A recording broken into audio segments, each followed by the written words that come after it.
tabulasi data gitu. Yang kalian akan hitung nanti akan ngecek nih, akan ketemu yang namanya total. Nih, kayak gini ada totalnya. Nih ya, GPK, kemudian HD, kemudian konformitas. Artinya ini akan jadi variabelnya. PK itu artinya perilaku konsumtif, HD itu artinya harga diri, konformitas itu artinya konformitas. Gitu. Oke, dari data yang pertama ini, kita akan coba untuk melakukan korelasi. Caranya berarti kita mulai dari regression, ya, dari regression, kemudian masuk ke korelasi. Nah, baru yang dimasukkan adalah tadi yang variabel X sama variabel Y. Ya, variabel X dan variabel Y yang kalian punya. Misalnya di sini contohnya perilaku konsumtif sama harga diri. Kalau kalian punya 3 variabel, tiga-tiganya dimasukin nggak apa-apa. Gitu. Ya, tiga-tiganya dimasukin ke tempat variabel yang sama. Gitu nggak apa-apa. Nah, dilihat sampel correlation-nya. Kalau misalnya kita menganggap bahwa asumsinya terpenuhi, ya, berarti harus dikliknya yang Pearson. Artinya kalian harus cek uji asumsi dulu, gitu. Seperti yang sudah dipelajari sebelumnya. Tapi kalau misalnya ternyata datanya salah satunya tidak normal, berarti yang dipakai adalah kalau nggak Spearman, pakainya Kendalls, gitu. Nah, itu yang harus diperhatikan, ya. Nah, karena kita mengasumsikan bahwa datanya normal untuk saat ini, berarti menggunakan Pearson. Menggunakan 3 variabel yang ada. Gitu. Oke. Nah, untuk hipotesisnya, lihat di sini ya. Di sini ada tulisan alt hipotesis. Hipotesisnya, ini kita menggambarkan hipotesis yang kalian punya itu seperti apa. Jadi kalau misalnya kita punya 3 variabel, PK, HD, dan konformitas, anggaplah kita menggunakan PK sama HD dulu ya. Kita abaikan yang konformitas. Oke, PK itu adalah perilaku konsumtif, HD itu adalah harga diri. Artinya kemungkinan besar judul yang dipunya adalah hubungan antara harga diri dengan perilaku konsumtif. Artinya ada kemungkinan harga diri yang memiliki hubungan dengan perilaku konsumtif. Hipotesis yang kalian punya, apakah hipotesisnya hanya menggambarkan bahwa harga diri ada hubungan antara harga diri dengan perilaku konsumtif atau ada hubungan positif antara harga diri dengan perilaku konsumtif gitu. Kalau kalian menyatakan hubungannya ada hubungan positif, berarti langsung yang diklik adalah correlated positif. Kalau kalian di hipotesisnya menyatakan ada hubungan negatif antara harga diri dengan perilaku konsumtif, maka yang kalian klik adalah correlated negatively. Karena kalian menyatakan ada hubungan negatif. Tapi kalau misalnya dalam di hipotesisnya menyatakan ada hubungan antara harga diri dengan perilaku konsumtifnya saja tanpa menyatakan hubungannya itu positif atau negatif, maka yang diklik hanya yang correlated aja. Gitu ya. Dengan kita nggak tahu nih, asumsinya kita nggak tahu apakah hubungannya akan jadi positif atau negatif. Jadi bunyi hipotesisnya untuk HA-nya adalah ada hubungan antara harga diri dengan perilaku konsumtif gitu. Oke. Nah, nanti akan ketemu hasil seperti ini. Oke, kita cek dulu nih, ada asumsi ceknya di bagian bawah ya. Asumsi ceknya. Oke. Di sini kalau kita mau ngelihat normalitas berarti kliknya yang Saviro gitu. Oke, dari nilai Saviro-Wilk-nya, nilai p-value-nya di atas, gini ya, kelihatan? Ya, nilai p-value-nya di atas 0,05, artinya datanya normal. Karena datanya normal, berarti benar kita menggunakan Pearson. Tapi kalau misalnya nanti hasil p-value-nya untuk yang normality, itu ternyata di bawah 0,05, berarti datanya nggak normal. Artinya, di hasil korelasinya kalian nggak boleh pakai Pearson. Tadi pakai antara Spearman atau pakai Kendalls. Oke. Jadi ya, nilai Pearson berarti yang dicek adalah nilai dari perilaku konsumtifnya dengan nilai harga diri. Nah, di sini ketahuan nih nilainya. Nilai p-value-nya ternyata 0,232. Sedangkan nilai Pearson correlation-nya, R kecilnya adalah minus 0,110. Kalau kita ngelihat dari cara-cara untuk membaca hasil korelasinya, ya, yang pertama kita lihat dulu hubungannya. Hubungannya negatif atau positif. Kalau hubungannya negatif, berarti semakin kecil, semakin rendah harga diri, maka perilaku konsumtifnya akan meningkat. Atau kebalikannya, semakin tinggi harga diri, maka perilaku konsumtifnya akan semakin rendah. Reverse, jadi kebalikan, kalau nilainya negatif. Itu yang pertama, dari hubungannya. Kemudian dilihat dari skornya, 0,110. 0,110 itu kan kategorinya lemah. Kategori lemah artinya hampir tidak ada hubungan. Bukan hampir tidak ada lagi, memang tidak ada hubungan, karena dia hubungannya sangat lemah gitu, 0,110. Makanya nilai p-value-nya mendukung, yaitu 0,232, yang menyatakan bahwa hipotesis alternatifnya ditolak dan H0-nya diterima. Kalau H0 diterima artinya apa?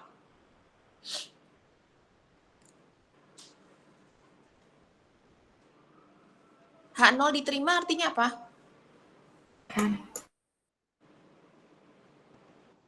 Tidak ada perbedaan, Bu.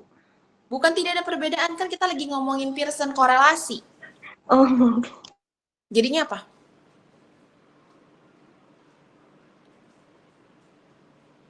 Korelasi itu ngomongin apa? tidak ada hubungan, Bu. Oke, tidak ada hubungan. Berarti tidak ada hubungan antara harga diri dengan perilaku konsumtif. Gitu. Ya, berarti H0-nya yang diterima karena nilai p-value-nya ini 0,232 ini di atas 0,05. Bisa dipahami sampai sini?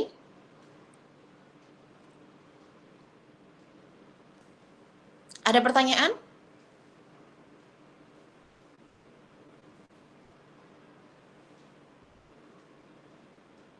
Jadi nanti untuk ketika kalian sudah dapat data kayak Malika tadi, langkah yang pertama adalah kalian akan melakukan uji korelasinya. Step by step-nya itu di foto, di screenshot. Step pertama, apa dulu yang dilakukan? Masuk ke regresi, itu di screenshot. Masuk ke korelasi. Yang mana step yang pertama apa yang harus dimasukin? Kemudian klik apa yang harus dimasukkan. Kemudian apa yang harus dibaca. Kemudian artinya apa, gitu. Itu nanti laporan yang akan kalian buat untuk yang di Pearson korelasi. Artinya judulnya sudah ada deskripsi, kemudian kalian buat hipotesisnya, kemudian kalian lakukan step by step-nya, dan yang ketiga kalian lakukan analisis untuk yang Pearson correlation-nya. Ada pertanyaan? Ibu, saya mau Ya? nanya. Oke. Ibu, kalau misalnya data kita nggak normal, tadi kan Ibu bilang pakai Spearman atau nggak pakai Kendall. Betul. Terus, cara kita bisa tahu kalau data kita nggak normal, kita harus pakai Kendall atau Spearman gimana, Bu? Apa harus pakai dua-duanya? Enggak. Jadi gini, kalau misalnya datanya semuanya interval kayak gini, ya, HD-nya ini kan semuanya datanya interval nih. 4, 5, rentangnya sama, 1 sampai 5, gitu ya. Semuanya rentangnya sama, artinya kita menggunakannya Kendall. Kalau kita pakai Spearman, berarti ada salah satu yang sifatnya nominal, kayak misalnya jenis kelamin, ada 1, 2, gitu. Nah, artinya kan beda intervalnya. Paham ya? Jadi yang dipakai ketika intervalnya itu sama, semuanya 1 sampai 5, 1 sampai 5. Kayak di sini kan datanya kalau kalian lihat itu kan semuanya datanya sama. Yang dari HD 1 sampai 5, kemudian yang dari PK juga 1,5, itu semuanya sama.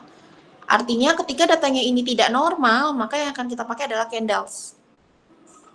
Spearman dipakai kalau misalnya ternyata data korelasi yang kita punya dan datanya nggak interval 1 sampai 5. Ada yang 1 sampai 5, terus satunya lagi 1 sama 2, kayak gitu. Baru kita pakainya Spearman. Tapi kalau semuanya sama, 1 sampai 5, semuanya 1 sampai 5, atau enggak 1 sampai 4, semuanya 1 sampai 4, berarti kita pakainya Spearman. Candles. Bisa dipahami? Bisa, Bu? Siap. Oke, siap. Ada lagi yang mau ditanyakan?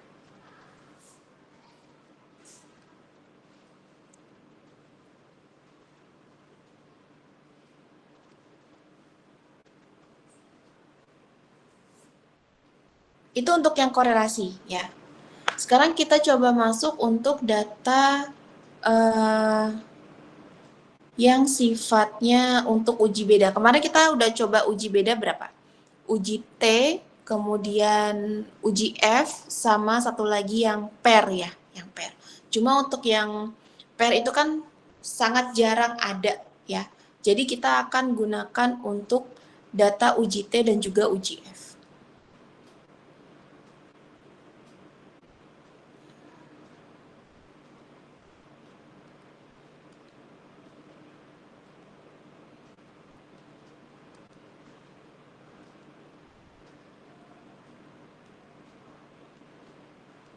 Saya close dulu untuk data yang sekarang.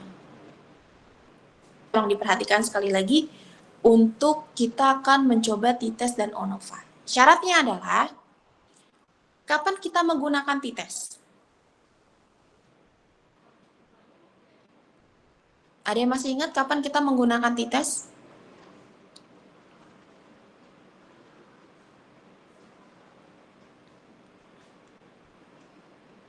Halo?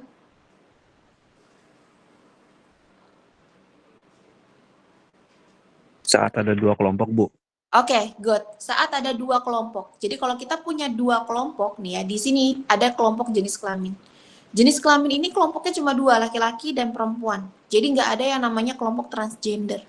Kalau ada kelompok transgender, maka jenis kelamin ini nggak masuk untuk t-test ya. Masuknya ke ANOVA. Karena jenis kelamin ini hanya 2 kelompoknya, laki-laki dan perempuan, maka jenis kelamin akan masuk ke kelompok untuk kita bisa ngecek di uji T atau t-test. Jadi caranya kita masuk ke t-test, kemudian klik yang independent sample t-test yang paling atas. Independent sample t-test artinya kita akan melihat perbedaan dari 2 kelompok. Gitu. Oke, kita masukin dependent variabelnya. Variabel yang mau kalian ambil itu apa? Kan kalau kalian punya variabel, biasanya ada variabel X, ada variabel Y, seperti yang punya Malika tadi. Kalau punya Malika tadi, yang Y adalah kecanduan game online, yang X-nya satu lagi kontrol diri. Terus mau dipakai yang mana untuk jadi bahan kalian tugas ini? Yang kalian pilih hanya salah satu aja, ya, hanya satu aja. Satu variabel yang digunakan, boleh yang X, boleh yang Y, atau boleh variabel yang satunya lagi. Karena di sini saya punya 2 variabel, kebahagiaan dan persahabatan, di mana yang X-nya adalah persahabatan dan Y-nya adalah kebahagiaan, maka kita misalnya mau coba ngecek dulu deh kebahagiaan. Kebahagiaan itu akan masuk ke dependent variable, gitu. Sedangkan jenis kelamin akan masuk ke grouping. Masuk ke grouping variabel karena dia adalah variabel kelompok, makanya kita sebut sebagai grouping variabel, gitu. Nah, kita cek lagi nih. Asumsinya yang paling bawah. Asumsi ceknya adalah kita cek normalitasnya sama cek variasinya. Variasinya kita nggak pakai Brown ya, tapi kita pakainya yang Levin, gitu. Artinya sebelum kita ngecek yang di atas, sebelum ngelihat t-test apakah kita akan menggunakan student atau main with nih, yang akan kita cek adalah asumsi ceknya dulu gitu. Nah, kita lihat di sini. Dari hasil asumsi ceknya, dari normalitas nilai p-value-nya semuanya normal kecuali untuk yang perempuan. Perempuan ini datanya nggak normal karena nilai p-value-nya di atas di bawah 0,05. Seharusnya di atas 0,05 gitu ya. Kemudian untuk Levin-nya nilainya di atas 0,05. Jadi asumsinya karena laki-laki di sini secara normalitas salah satunya normal, kemudian secara equal datanya juga normal, maka kita bisa mengatakan bahwa asumsi ceknya kita benar menggunakan student. Terus kalau yang menggunakan main with nih yang gimana? Yang kita gunakan ketika main with nih adalah kalau nilai p-value-nya ini dua-duanya nggak normal. Semuanya semuanya di bawah 0,05. Dan untuk Levin-nya juga sama, di bawah 0,05. Baru kita menggunakan yang main with nih. Gitu ya. Jadi kalau misalnya di asumsi ceknya nih, untuk yang normalitas ya, kita cek di sini normalitas nih. Oke, kelihatan ya. Untuk yang di normalitas, yang pertama, yang di laki-laki, ini kan datanya normal. Ya, oke, datanya normal. Sedangkan untuk di perempuan nggak normal. Ini nggak masalah, gitu. Asalkan salah satu datanya memenuhi asumsi normal. Itu yang pertama. Berarti asumsi normalitasnya terpenuhi. Terus yang kedua, kita cek Levin-nya. Dari nilai Levin, ternyata nilai p-value-nya di atas 0,05. Kalau nilai p-value-nya di atas 0,05, maka variasi homogenitas terpenuhi. Artinya, dari Levin dan juga normalitas terpenuhi. Kalau dua-duanya terpenuhi, maka benar kita menggunakan yang student test. Pakainya ini, akan kelihatan student test. Tapi, kalau misalnya dari dua-duanya ini ternyata hasilnya tidak normal, kemudian di bawahnya juga variasinya tidak terpenuhi, maka kita nggak bisa menggunakan student test. Yang kita lakukan menggunakan Mann-Whitney. Bisa dipahami?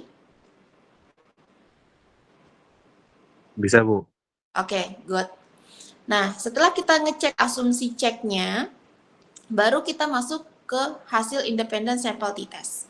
Di mana yang kita lihat ini adalah nilai dari p-value-nya. Nilai p-value-nya kurang dari 0, ini titik ya, ada titik di sini ya, tuh. Ada titik nih. Ada titik. Ya, ada titik di sini. Artinya mencerminkan nilainya 0,001, kurang dari 0,001. Artinya hipotesis yang diterima yang mana? H0 atau HA? Hipotesis yang diterima yang mana? H0 atau HA?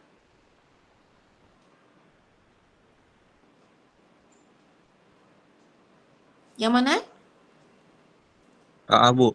HA. Oke, HA yang diterima. Jadi ada perbedaan kebahagiaan berdasarkan jenis kelamin. Ya, ada perbedaan kebahagiaan berdasarkan jenis kelamin. Pertanyaannya, laki-laki atau perempuan yang punya kebahagiaan lebih tinggi? Karena katanya ada perbedaan. Maka yang kita klik yang ini nih, yang deskriptif. Ya, yang deskriptif ini yang akan kita klik, deskriptif. Nanti di deskriptif akan kelihatan hasilnya.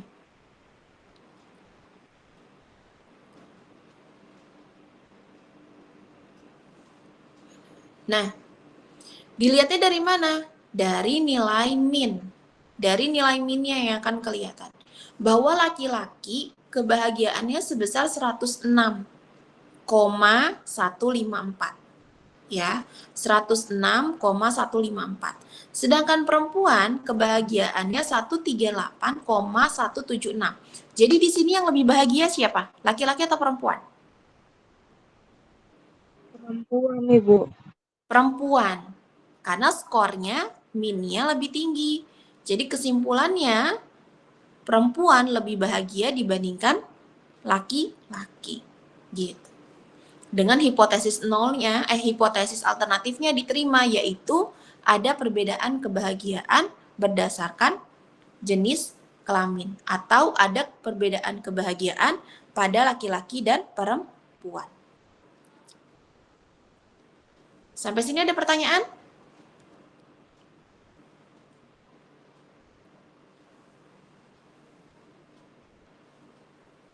Sudah jelas?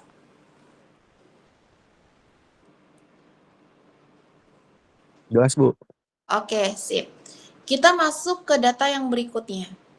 Untuk uji F. Nah, untuk uji F, di sini kita pakai usia. Kenapa kira-kira pakai usia?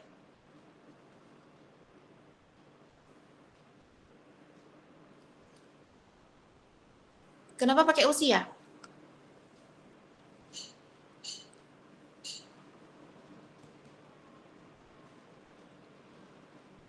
Ada yang tahu kenapa pakai usia? Karena kelompoknya lebih dari 3. Kelompoknya lebih dari 2. Oh, lebih dari 2. Lebih dari 3. Oke, karena kelompoknya lebih dari 2. kalau dua kelompok hanya menggunakan t-test, kalau lebih dari 2, 3, 4, 5, dan seterusnya, itu menggunakan uji F. Makanya kita lihat di sini nih, usianya ada 13, 14, 15, 16. Berarti terbagi menjadi berapa kelompok? 4 kelompok, Bu. 4 kelompok, gitu. Karena 4 kelompok, maka analisisnya kita menggunakan yang namanya uji F. Caranya lihat dari mana? Kita nggak pakai t-test lagi di sini, tapi yang kita pakai adalah ANOVA. Ya, kita pakai ANOVA, klik yang atas, yang classical, yang ANOVA ini, yang bagian atas, kita klik ANOVA,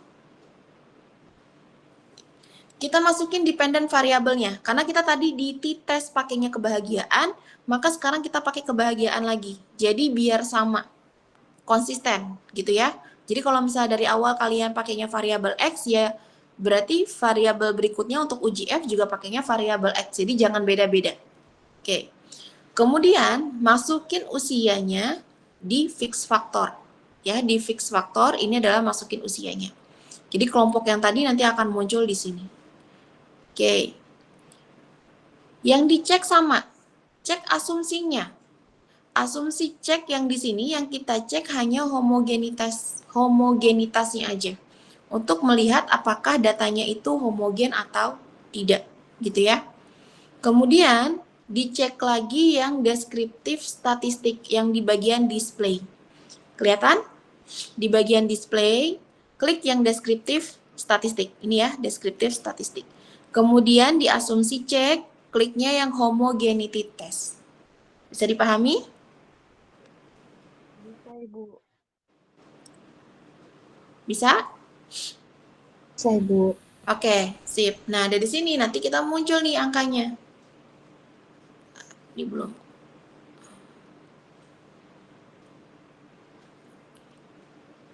Dia belum keluar angkanya. Masih loading.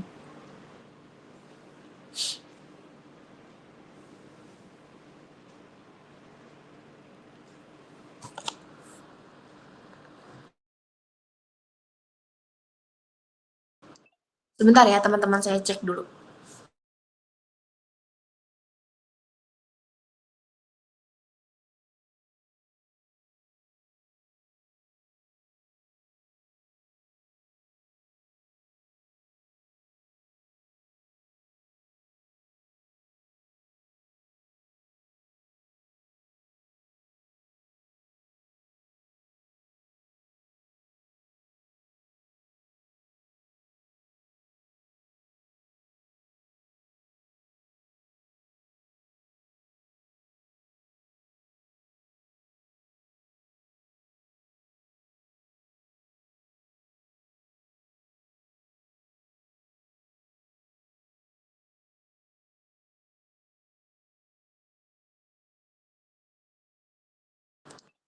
Oke, ini sinyalnya lagi agak-agak nih.